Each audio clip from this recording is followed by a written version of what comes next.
June 6th, 2020, the last time an unusual money-making video was uploaded. Since then, 6 months of only Gillinar games. But not anymore, baby, because we are back with the normal videos. So hit that subscribe button, hit that like button, comment your unusual moneymakers in the comments below, and let's get this series back on the road. That was so bad.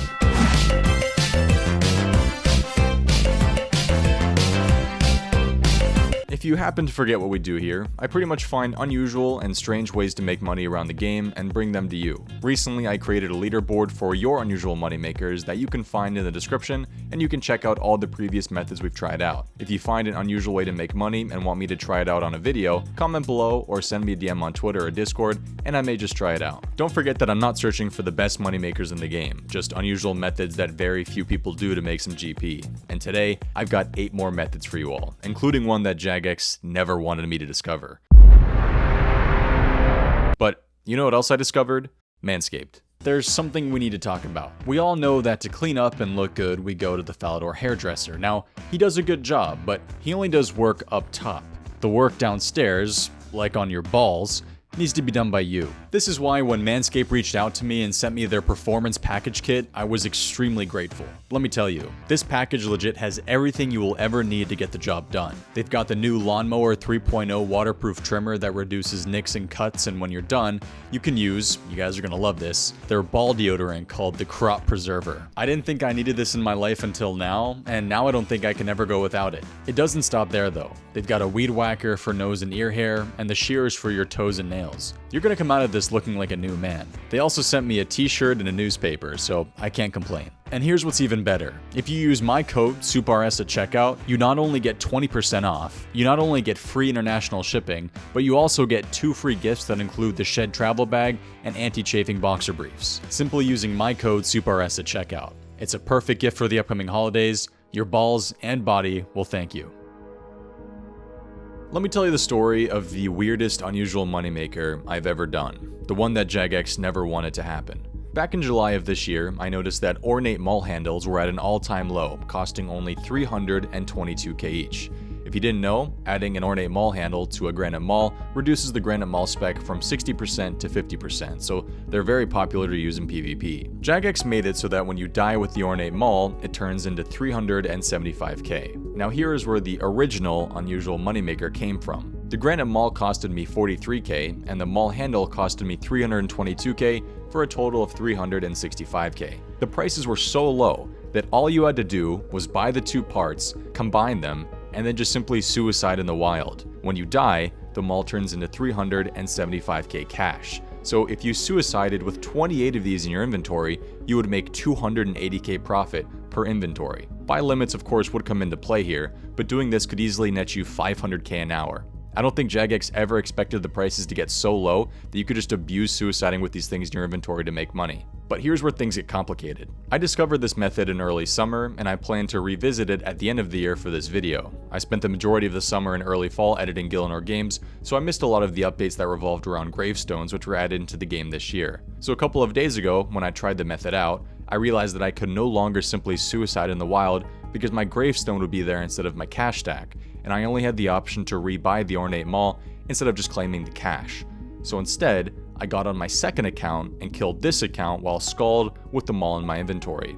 This time, I was able to get the cash, but instead of it being 375k, it was 484k, and I'm assuming it has something to do with either gravestones or Jagex changing the price of items when you die in the wild. I invested in 120 Ornate mauls and could profit 120k per maul if I continue to die with them, which would make me 14.4 mil. That alone is quite a bit of profit, which I'm very happy with. However, granite mauls almost quadrupled in price since the summer because with the Death Change update, they're now deleted out of the game. The Ornate maul handle also went up almost 200,000 GP. I paid 43.9 mil for 120 Gmauls and Ornate maul handles in July.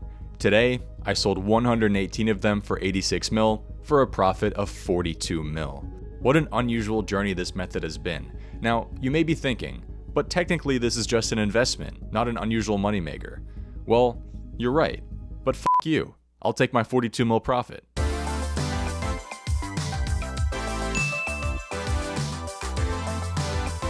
Don Panda wants me to raid my oak larder in my player-owned house for flour. The oak larder offers you 4 things: tea leaves, a bucket of milk, an egg, and a pot of flour. And as you can tell, one of these things is not like the other. A pot of flour sells for 220 GP, and there's an infinite amount of them you can take from your larder.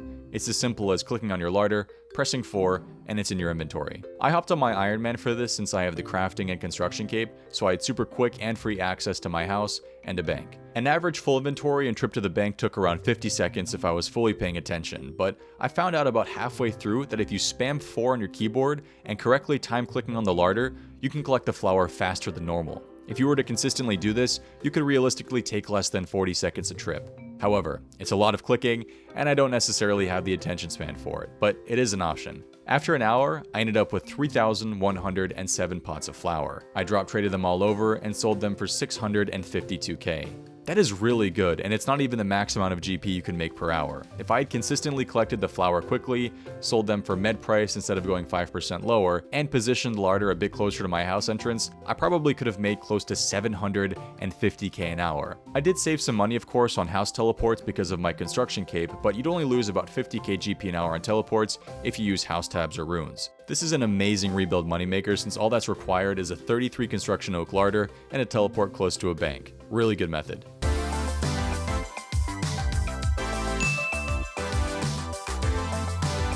Polch claims that by getting some Snape grass seeds and spamming selling SGS 20k at the GE made him over 600k an hour.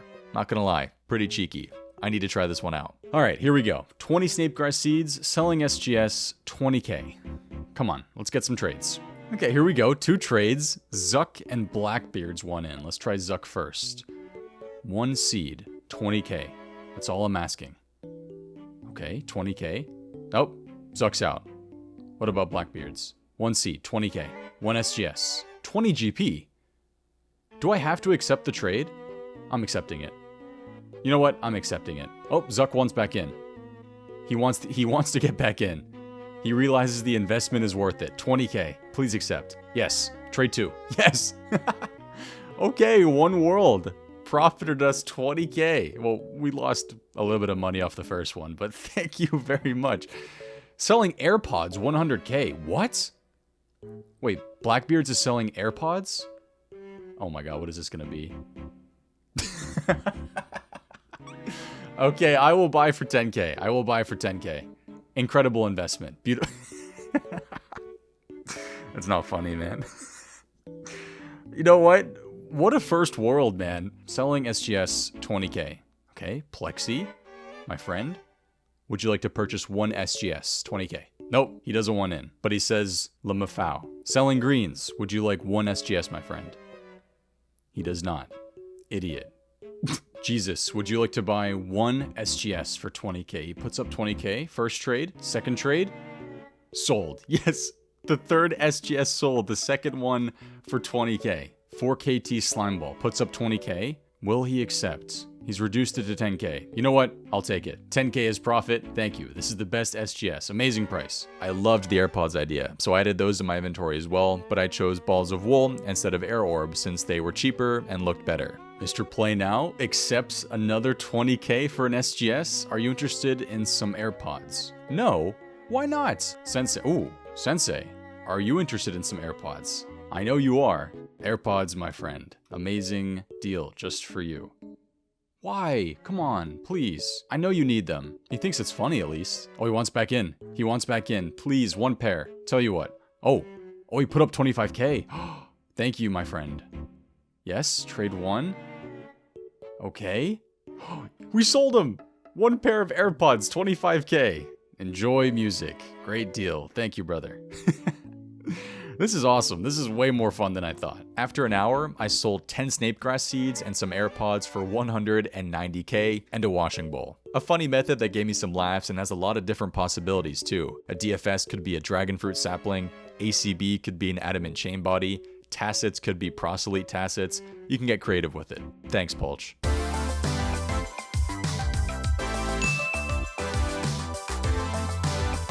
Flamaha found a weird moneymaker by training Herblore, picking up Nightshade in the Scabbard Caves and making them into weapon poison. Weapon poison plus requires 3 ingredients: poison ivy berries, coconut milk, and Nightshade. The first two can be bought on the GE, but the Nightshade can only be found in 2 locations: the Scavid Cave southeast of Yanil, or from a farming patch if you plant a belladonna seed. With the Scavid map in your inventory and a light source, you can head to the northern cave entrance in Gutanoth and find a Nightshade spawn. All you need to do is pick it up, hop worlds, and you'll find another. So this is a hop world, grab item, hop world again method. Luckily, not a single soul is doing this, so you won't have any trouble finding the Nightshade. A full inventory takes around 4 minutes, but to make money off these, you have to turn them into the weapon poisons since they aren't tradable. 27 coconut milk costed me 38k, and 27 poison ivy berries costed me 2.5k, so a total of 40.2k. Since 3 ingredients are required, it takes a bit slower to turn them all into weapon poisons since you can only make 9 at a time, but you do get 190 herblore XP per one, which is pretty good. Making all 27 took around 3 minutes, and I sold the weapon poisons for 118k for a profit of 78k. So let's say it takes a total of 10 minutes to make a full inventory of these, which includes running to the area,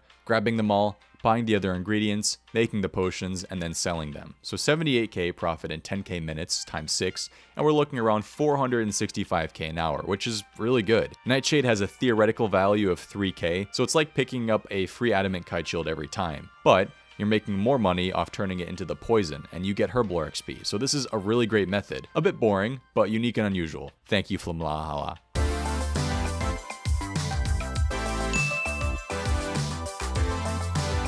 Rubya brought to my attention the fact that you can get dragon bones from Nightmare Zone by killing Elvarg. To set this up, talk to Dominion, and set up a practice zone with Elvarg as the boss. Since it's only practice and you're only selecting a single boss, it's completely free to enter, so you won't need to use any of the money in your coffer. Gear-wise, I used pretty much max strength gear. You'll need a DFS though and protect from magic, otherwise Elvarg will drain your stats to 1. You won't need an anti-fire. I used a DDS as my spec weapon and a rapier as backup, but not once did I need to switch to the rapier. Without fail, I managed to kill Elvarg with my DDS specs every time. Once you get the kill, grab the dragon bone, leave the dream, and restart. The kills ranged anywhere from 5 to 20 seconds. An inventory of 27 bones took me 18 minutes, so after the hour was over, I ended up with 90 dragon bones for a total of 173,000 GP. I can't say I know how this method would be useful or how it would be beneficial for certain accounts, but it is unique and it is unusual, so it fits with the series. Just not something I'd do again, unfortunately.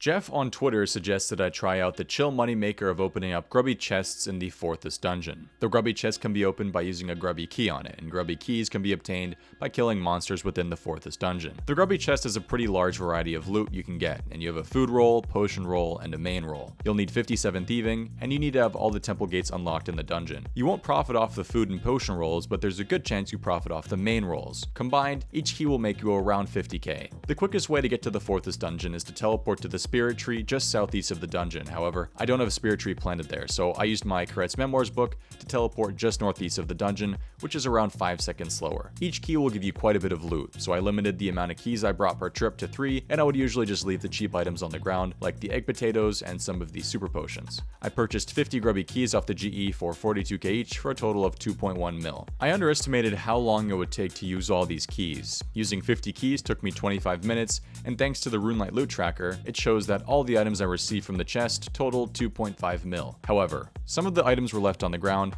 and not all the items sold for med price on the GE. Some were a bit lower. So after selling all the items, my GP was at 2.38 mil. This means I profited 282k in 25 minutes, and if I had done it for the full hour, it would have been around 677k. Now this method heavily relies on the price of grubby keys. Back in August, the keys were only 38k each, so I would have profited significantly more. If you're really looking to make money doing this, it's probably worth leaving a GE offer in for grubby keys at a much lower price than they're going for. I did find a Reddit thread where a user claimed to have done 3,000 grubby chests and claimed he was making 3.75 mil an hour, but he says that he was bringing around 23 keys per trip and leaving all of the food and potions on the ground. So I tested this method too. 200 keys costed me 8.4 mil at 42k per key. Opening 200 chests with 23 keys in my inventory per trip took 30 minutes, and after I sold all the loot, I made 8.57 mil. So this time, I only profited 157k, After an hour, I would have made around 300k, so less than bringing 3 keys a trip. Leaving all the sharks, egg potatoes, and potions meant I left around 850k on the ground, which definitely cut into my profits. He did only pay 40k per key however, so his profit margin is going to be larger, but I'm not sure if it's 3.75 mil an hour larger, especially if he claims he left all the food and super potions on the ground. So the first method made me 670k an hour, and this method made me 300k an hour. Did I do something wrong? I don't think so. I really just think it just comes down to the price of Grubby keys and the price of the loot. During the summer, Grubby keys were down in price, and potions and food were way higher, so the profit margin would likely have been way higher. It's still a good moneymaker, and I'll probably revisit it again in the future when I notice the prices are a bit more favorable.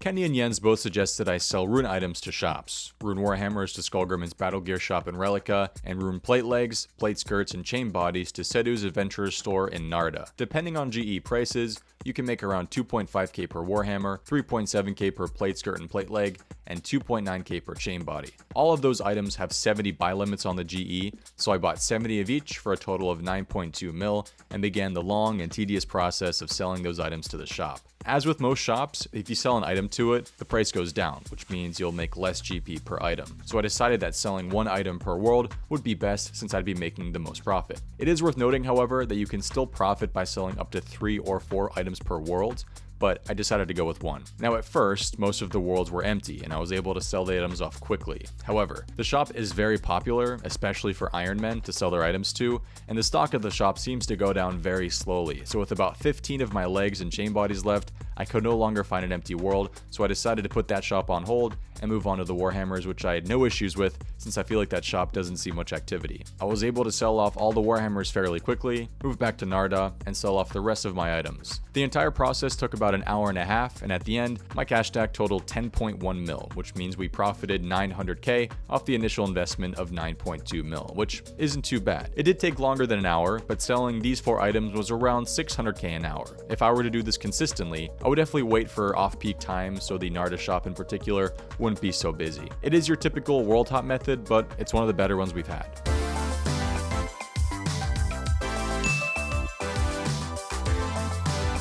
Aluka wants me to dig up sandworms in the Piscarilius region of Zea and sell them to the shop for insane GP an hour.